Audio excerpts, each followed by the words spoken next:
This is Good Morning Jacksonville. And right now at 6, a 4-year-old boy died suddenly from meningitis, and how the family now is turning the tragic loss into a triumphant gain for other families. Your second big story, 2 organizations now coming together, lending a helping hand to Holocaust survivors who live right here on the First Coast. And of course, humans love to get away to paradise, but what about the puppy dogs? Soon your 4-legged friends can take a relaxing trip as well. What? Yeah, of course. Wait a minute, my dog does not need to relax. Let's make that It's clear. all day, every day? Because I come home and he's just chilling on the couch, Yeah, it's a bed, vacation whatever. every day. Yeah. They've got a day of their own coming up. We're going to tell you about that in the dog forecast. I'm Lou Turner. This is Keith and Nelson, and Mike Prangley is standing by. Hello, Mike. Hello. Yeah, Dog Days of September. That's my forecast theme this morning. In fact, at least we have this bright harvest moon out there lighting up the beautiful beaches. 77 degrees, though, dew point of 75. Once again today, postcard pick weather, but keep in mind temperatures running 5 to 10 degrees above average. But yeah, even on our hot, sultry days, isn't this a beautiful place to live? I want to thank Michael for sending this picture in. Let's check out those temperatures. Notice we should be at 85 for this time of year, not even close. Delayed sea breeze this afternoon. It'll hit 90 in St. Augustine, 95 Jacksonville Naval Air Station, Palatka 94. You see a thunderstorm there, Palatka, but that's probably not until 6 o'clock this evening. So we're staying cool and keeping you cool with Katie Jeffries, ViStar Credit Union Traffic Center. Well, it's picking up out there on the traffic front. Let's start with a look over here towards I-10. Now, this looks like it's on the westbound side towards that exit for possibly Roosevelt. Now, you can see you've got first responders on scene as well as a fire truck, and possibly that ramp there towards Roosevelt looks very slow. And it looks like people are trying to creep past where this fire truck is. So please be very, very careful, because you've got people outside of the vehicles. You've got first responders here trying to tend to the wreck, which is actually right there kind of in the median. So please be very, very careful there as you are driving by. You want to slow down, be very alert. Don't be distracted when you're passing a crash. Again, that's I-10 on the westbound side. It looks like it's near Roosevelt, and it looks like that ramp could be partially blocked by some of the work they're doing there on that crash. Another crash, I-10 eastbound just before Cecil Commerce. This one, though, no reports of lanes blocked. It looks like it's off to the side. 3 minutes past the hour. If you're just now joining us, we have a quick heads up. Right now, JSO is searching for this woman who's on your screen right now. She is an escaped prisoner. Officers say they're in the process of arresting Emily Ann Howard for possession of cocaine when she got away. She was wearing a brown shirt, jean shorts, and she had on handcuffs. If you see her, again, her picture's on the screen, you're urged to please call police immediately. Well, he was just 4 years old. This is Mason Sturms. It had what looked like strep throat. Adorable little boy. After 10 days of being sick, he died. And doctors are calling it a type of meningitis. First Coast News spoke to Mason's mother, Erin. She says he was sent home sick from daycare, had a fever, tested positive for strep, but had to be rushed to the hospital. Again, a type of meningitis is what's being to blame here, a swelling of the brain and the surrounding tissue as well, usually caused by infection. And that was the last time that we were able to communicate with him. Well, his mother says that he loved superheroes and just a great little boy who had a giving heart. And on your sides, Lana Harris now joins us with more on how Mason's legacy is being kept alive. Lana, good morning. Good morning. You know, here's the thing about Mason. His mom tells us that in the weeks leading up to his death, the 4-year-old would start collecting change around the house, and he would put it in his cup holder that was in his car seat. And when she finally asked him, you know, what are you doing with the change? He told her that he was saving it for kids who didn't have any toys. And that is the heart, and that is the spirit, and that is the legacy that this 4-year-old boy is leaving behind. And so it's also the reason that his parents have started a charity in his name. It's called Superheroes for Mason. And with that, they collect superhero toys for kids who are sick or who are in need. They say it's something they feel very deeply in their hearts that he would have wanted. He wanted to help people. He really had that deep in his heart. So it's hard to know that he's not going to be able to carry that forward personally, but I know that God has a mission for him that's, you know, it's still to be carried out. Such a sad situation, but you know what? his organs. We're able to save 1 child and 2 adults already. And if you would like to bring a superhero toy and donate it, you can do so right here at Southside United Methodist Church. We've got some details on our website, firstcoastnews.com, about how you can donate as well. Here in San Marco, I'm Lana Harris, First Coast News, on your side. And of course, we did speak to Mason's mother. You heard a soundbite there, but you can hear the full story right now on First Coast News on our homepage, firstcoastnews.com. That story is just mind-boggling and heartbreaking. It's now 6 minutes past the hour, folks. So the Jacksonville City Council has unanimously approved a $1.2 billion budget proposal for the 2018-2019 fiscal year. One area seeing a big increase is public safety. And Mayor Lenny Curry, he's added 180 police and hundreds of jobs for first responders. The budget goes into effect October 1st when the fiscal year officially begins. The retired JSO corrections officer who has now been accused of trying to kill his wife is using stand your ground as a defense. 52-year-old Irish Andrews claims his wife was holding a coat hanger in her hand as if she was going to stab him, and then he shot 4 times. He says he feared he would be harmed because, according to him, his wife has a history of stabbing someone. Well, the Westside High School teacher who admitted to First Coast News that she took these Republican campaign signs is now under review. The Duval County School District says that they're reviewing Mary Dobbins' conduct and they will take appropriate action moving forward. All right, going beyond the ballot now this morning as Election Day does get closer and closer. Republican candidate for Governor Ron DeSantis will be in town today. He's going to be taking a tour through Jacksport around 2:30 this afternoon. How about the Democratic side of things? Candidate, Tallahassee Mayor Andrew Gillum, may be receiving a big gift from one Democratic billionaire. Tom Steyer has announced that he plans to spend more than $5 million aiding Gillum's campaign for governor. We're going to have a look at the poll numbers, brand new numbers just in, actually, coming up at 6:30. And right now it's 6:07. Tomorrow, Supreme Court nominee Brett Kavanaugh and his accuser are set to testify. The latest on his case, that's ahead in your national headlines with Lindsay Boach. You're watching Good Morning Jacksonville on this Wednesday morning.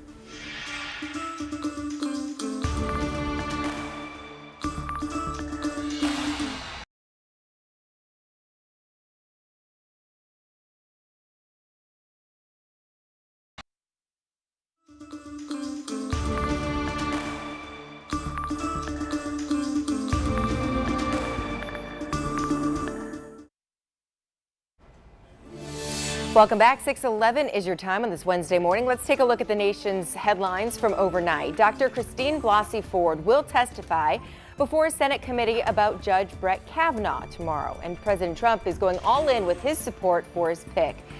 He's accusing Democrats of stirring the pot and is ridiculing the second woman, Deborah Ramirez, who has come forward with her own accusations of sexual misconduct. Majority Senate Leader Mitch McConnell says he believes Kavanaugh will still get 50 votes. And today, House Leader Nancy Pelosi and other Democrats are holding an event in support of Dr. Blasey Ford. Bill Cosby is waking up in prison this morning, serving the first night of his 3 to 10-year sentence. The 81-year-old will be evaluated at a state correctional facility. The DA says that he could end up at a facility near Pittsburgh that works with geriatric inmates and has a sex offender program. President Trump will hold the 4th solo press conference of his presidency today. He'll be discussing his trip to the United Nations General Assembly. He spoke last night to the UN, touting his America First agenda, defending the administration's approach on a wide range of issues. He also says he will not meet with the leader of Iran and is vowing more sanctions. Delta says it has now fixed the nationwide glitch that ground-stopped hundreds of flights yesterday, about 660. Customers said that they couldn't log into their account on their computer or phone. Another incident in Los Angeles happened where customers say that they were stuck on the tarmac. It took about 90 minutes to fix this problem. Delta hasn't said what caused the problem, but says that no flights that were in the air were impacted. Knocking on wood, that's never had to sit on the tarmac for 90 minutes or 2 hours. Those horror stories you hear, just lucky duck. I just take a nap. I'd go right to sleep. Good for you. You have that ability. All right, Lindsay, thank you so much. Time right now, 6:13. Got an alert from you now from the St. Johns County Department of Health. There has been an increase in mosquito-borne disease activity in the county there, according to the DOH. Officials say West Nile virus and something called Triple E are the main threats. No known cases of either have happened in St. Johns County that we're told, but remember there have been 5 confirmed cases of West Nile In Duval County, you can watch Mike Prangley's mosquito report. It's called the Skeeter Meter. 7 o'clock, First Coast News, as well as on firstcoastnews.com. What you got in store for us, Mike Prangley, today on the Skeeter Meter? Well, it's so hot, it's actually, even the skeeters are sick of the heat. It's kind of, they're wilting the skeeters. So some good news there for the unofficial state bird. How do you protect yourself from mosquitoes? I sit inside and watch Netflix. I just don't go outside. Okay. You asked. Well, yeah, you don't have to go to that extreme, but if you're going outside today, make sure you spray down, and as I like to say, wrap the babies, because we still have the skeeter meter in the medium range. But that heat is good news. In the dry September we've had, most areas have had less than half their normal rainfall, so it's slowed those skeeters down. Remember, they're most active at dawn and dusk. Today, though, National Women's Health and Fitness Day. We got to give it a 10 out of 10, especially after watching Lindsay do her push-ups. And the thing is, get that workout in early with that high of 93. That'll be close to the record high of 96 set back in 1961. So if you get outside, Katie, this evening or early this morning. Maybe I'll go out after the sun goes down a little bit when it's a little cooler. Then maybe you'll catch me outside. Let's take a look over here towards I-10. You still have that crash there on the westbound side near Roosevelt, but it looks like the fire truck has left, so it's not blocking that ramp anymore, but an officer is still on scene there in the median, so look out. Over towards the Danes Point Bridge on the northbound side, look out for an officer here as well. He's assisting a driver whose car looks like it's broken down in the right shoulder. It's on that ramp where you're kind of leading up to the Danes Point Bridge. That's where you're going to see it over there in that right shoulder. So just be careful there, because there's not really a lot of wiggle room in that shoulder. Thanks, guys. So we all love our pets, right? And if you're heading on a vacation, or maybe you have a puppy who needs a little extra care, Pet Paradise Bartram is opening next week. A lot of folks have been waiting for this, and they're already taking reservations. The pet service company includes play and stay areas and a veterinary clinic and grooming services as well. It's pretty snazzy. The Jacksonville-based company opens October 1st. But again, reservations are already open. They're taking that right now. Just head to petparadiseresort.com. It really is a resort. I mean, it is fancy in there. You got a swimming pool. It's the best. All right. Building a home in 24 hours. Mind-blowing, but it's going to happen for a family in need. We're going to talk about the process in the live report with Cam just ahead. Plus, 2 local organizations are coming together, lending a hand to Holocaust survivors living here right in Northeast Florida. Just ahead, how they're making an impact.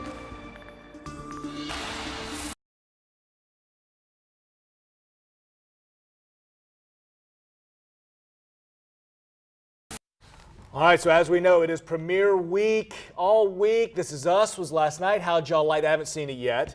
But let's watch what's happening tonight. It is Chicago night on NBC 12, as Chicago Med is back at 8, then Chicago Fire at 9, and Chicago PD at 10. We're covering all the bases there.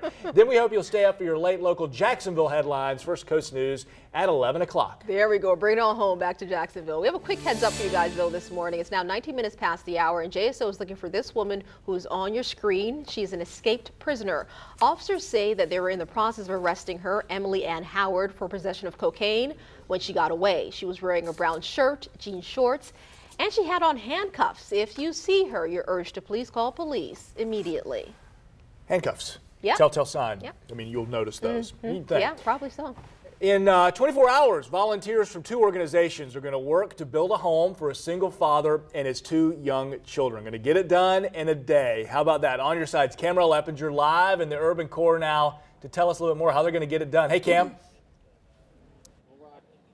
Lewis, you can call it a labor of love and definitely a great show of support. Several volunteers are here on site. They have their hard hats on, and they're just joining in solidarity to build a home for a deserving family in need. Now, joining me now is Miss Mary Kay. She's the president for Habitats. That's the local affiliate for Habitat for Humanity. And Mary, you tell me you guys have been doing this for over 30 years here in Jacksonville and built more than 2,000 homes. Yes. Talk about the importance and the need for this organization here in Jax. There's such a need for affordable housing for many years, and especially now there's a tremendous need. But you know, families, we all like the dream of home ownership. Right. It's wonderful. It's asset building, and many of our clients are not able, to afford a home or get the financing. So, but they're well qualified and they get a mortgage, and this way they're able to get that dream that all of us have and have a home of their own. And Mary, lastly, talk about, for our viewers who are watching, talk about how does one become a homeowner through Habitats? What's the process? Right. Well, we have information sessions, And so you call the office to find out when the next one is scheduled. They're scheduled every couple of months, and we go over all the criteria. And basically you are buying a home, so there is a mortgage, so there's several needs, and the first is need for the home. And we serve families from 35 to 85% of the area median income, which is low to moderate families. And then also they have to financially be able to pay the mortgage back.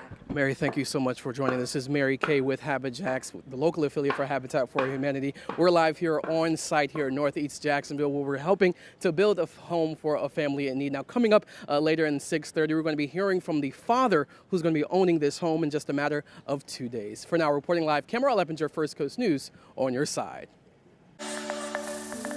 Now, weather with your First Coast News storm experts, powered by AC Designs.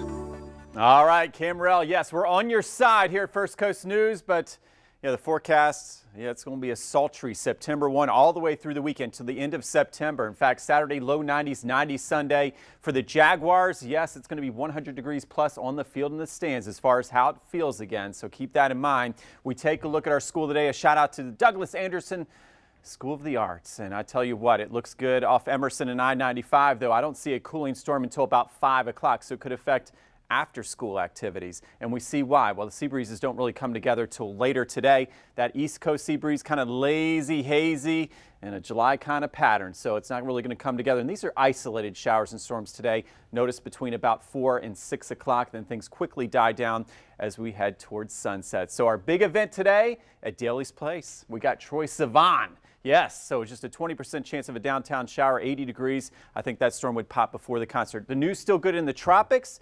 No tropical threats here for at least the next 7 days, and we'll continue to update you on Kirk, which is now a tropical storm, but likely torn apart by wind shear over the weekend. So day to day, and day to day, lots of heat. We're talking 94 degrees tomorrow, which would tie the record high, and we keep that heat coming through Sunday. October, a little bit of a cool down. I know Katie's waiting for it. How's it looking in the ViStar Credit Union Traffic Center?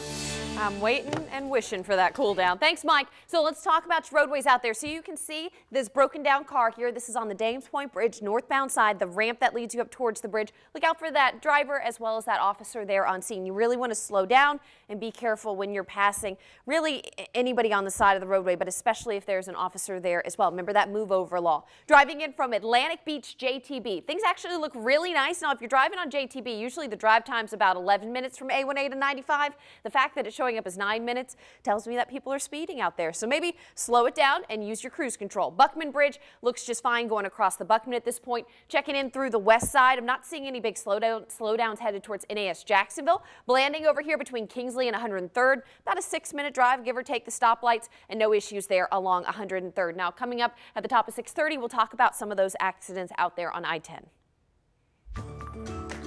And it is Wednesday. That means it is time for our Teacher of the Week. This week it is Ian Lozano over at Andrew Jackson High School in Duval County. He teaches video game design and introductory technology classes. He saw an ad for the Jacksonville Teacher Residency Program years ago, and he took that opportunity and started teaching, and he loves it. Now, Mr. Lozano says his favorite part of teaching is watching his students become self-sufficient in their learning, watching them problem solve and go above and beyond to solve those problems. His advice to any first-year teachers out there is don't quit after that first year.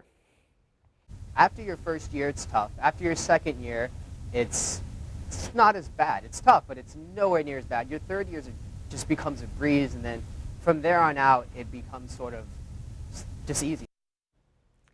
So do not give up. A big congratulations to Mr. Ian Lozano over at Andrew Jackson High School for being our Teacher of the Week.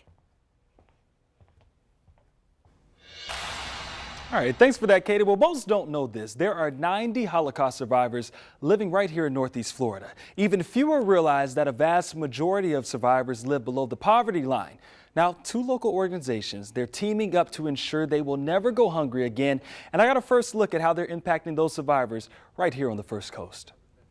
But the more I think, it's such a piece of cake for me. Loading up the trunk on a mission to beat hunger. I've been volunteering for 3 years now. Doug Harlan is a retired banker, and he's sharing his time with those who don't have much. Wanted to find something that would be productive and fulfilling. And he's a volunteer for Jewish Family and Community Services, an organization lending a helping hand to Holocaust survivors. Each week, he travels to different homes to deliver fresh produce, assorted goods provided by Feeding Northeast Florida. The provision of food is not enough. You need that contact. You need that support.